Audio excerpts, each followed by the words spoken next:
Hey guys, it's your boy Trucker Dave from the Crossroad Nation channel. Make sure you like and subscribe.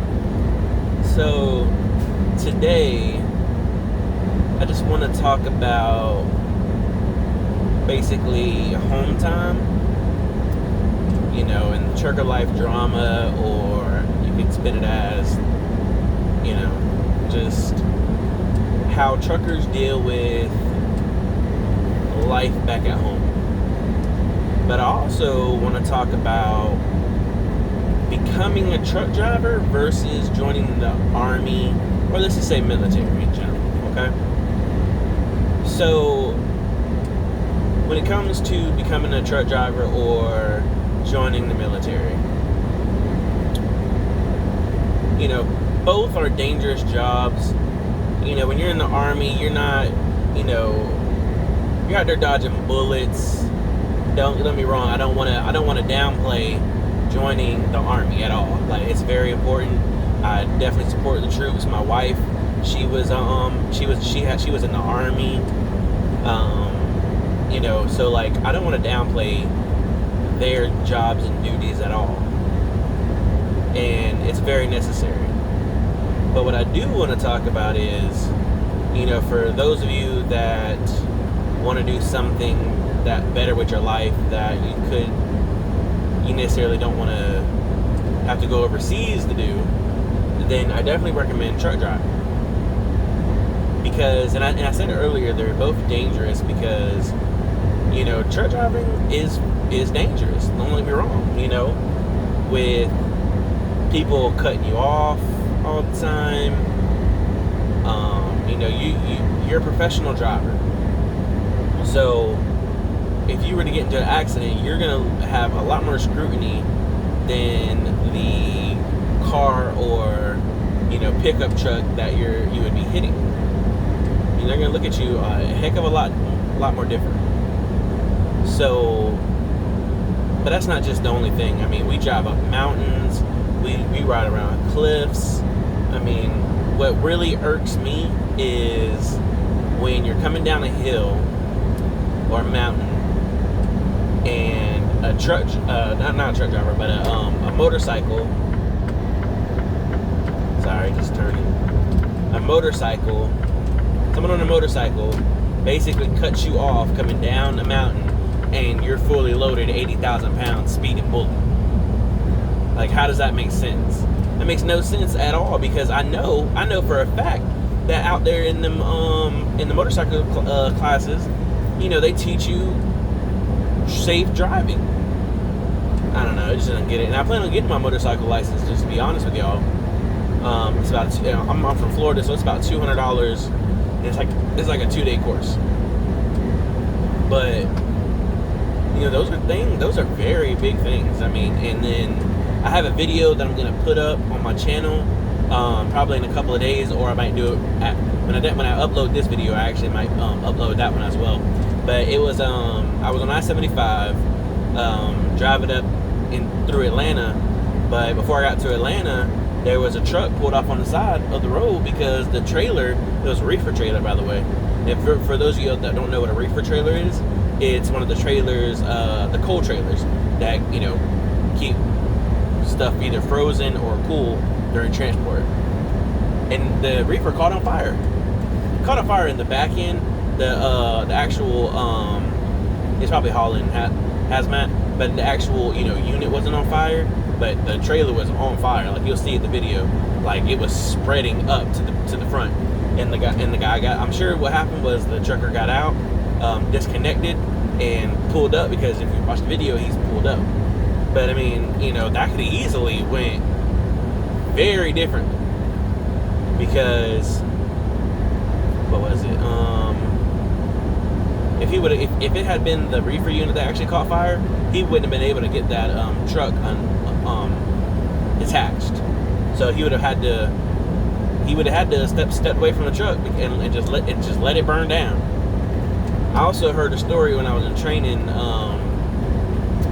As most of y'all know, I'm a CR England veteran.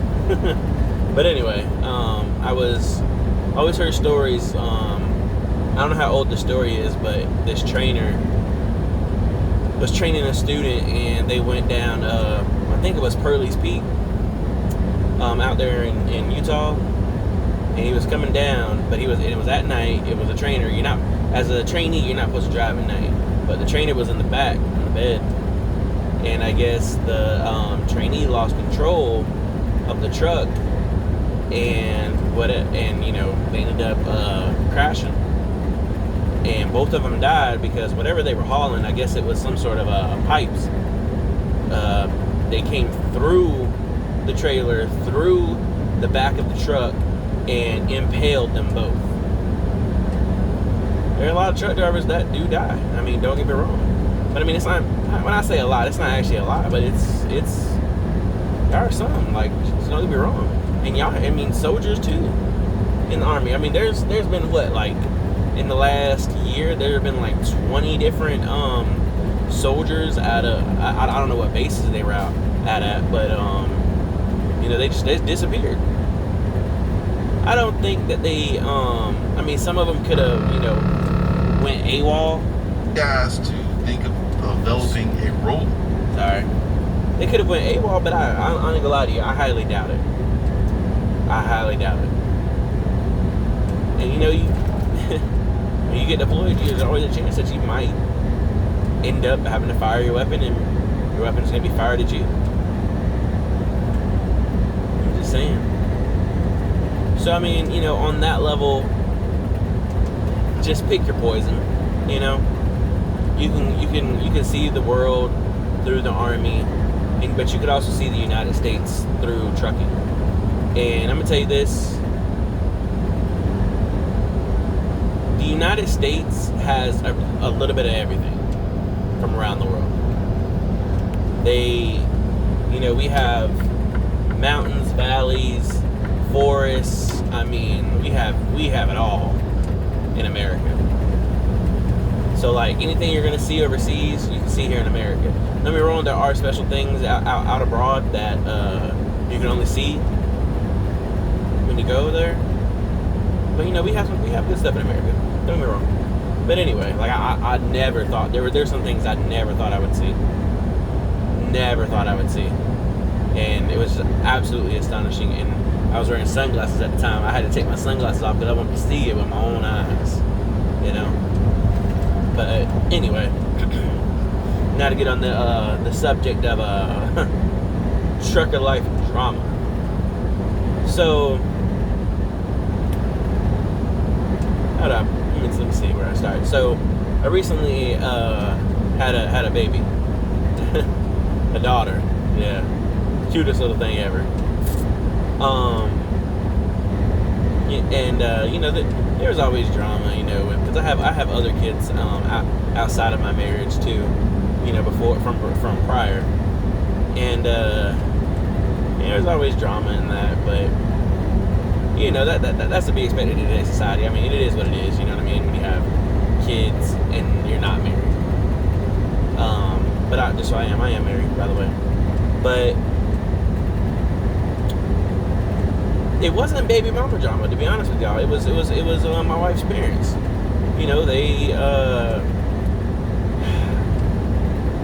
They're immigrants, but they're U.S. citizens. They have their citizenship, and so it's a different. They're coming from a different culture, just first off. So they're adapted to a certain few things. And I know there's a lot of people in America that don't like to take their kids out for like the first month or whatever, right? That's not a problem. I have no problem with that. You know what I mean? Because there's a lot. I mean, especially with with everything that's going on in the world today, let alone America. It is what it is. I don't have no problem with that, respecting that or whatever. But when you sit there and you badger somebody and then call them a loser and just blatantly disrespect their entire life, I have an issue with that. And honestly, that's my wife, man. I don't like anybody talking shit about my wife, and I don't give a damn who you are, even if you gave birth to them. It was very disrespectful, and it was, honestly, they were just awful. They were absolutely awful. I came from over the road because right now it's December, so I was just trying to do a little run through home time. I wasn't trying to do anything spectacular. I just wanted to meet my daughter and everything. And I was gonna have to take off on the road again. But luckily I got like 3 days, but I was only expecting to be home for a day. Because I was trying to be home for Christmas, to spend Christmas with my wife and spend Christmas with my other children. That's the sacrifice you gotta make sometimes. But it was just awful. I didn't like it at all, but not everybody is gonna have those same problems. It is what it is. I'm gonna deal with it no matter what, because I'm gonna always be good. First off, I'm in a career where I'll always be good. I go out on this road, hit a couple miles, make some bread, and like I'll give you an example of what I mean. I could get back my car today, right? I have a Dodge Avenger, red Dodge Avenger, sweet car, and I could get that bitch back today, and I can have me another car in 2 weeks. Because I'm a good truck driver. I know how to make $1,000 plus a week.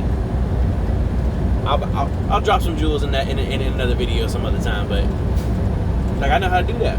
If I come out here on the road, and this is for y'all too, I can come out here on the road and 30 days I can have me some health insurance. Truck driving can change your life in instant. Once you make that decision and you decided to get your CDL, guess what? You have the ability to automatically change your life from a poverty level income to middle class. And what I mean by that, you can make 40, 50, 60,000 a year truck driving.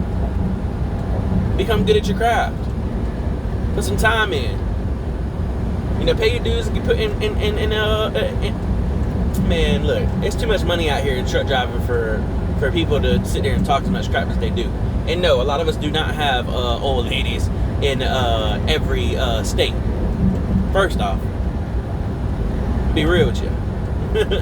You might honestly, the percentage is probably like 1% that actually do that type of shit that y'all be talking about us. Straight up. But anyway, I just wanted to drop this video today. It is what it is. I'm still gonna be good whether or not my wife's family, is mad or not. Because I take care of my family. I don't need no one else to do that for me. Alright guys, signing off. I hope y'all have a good one.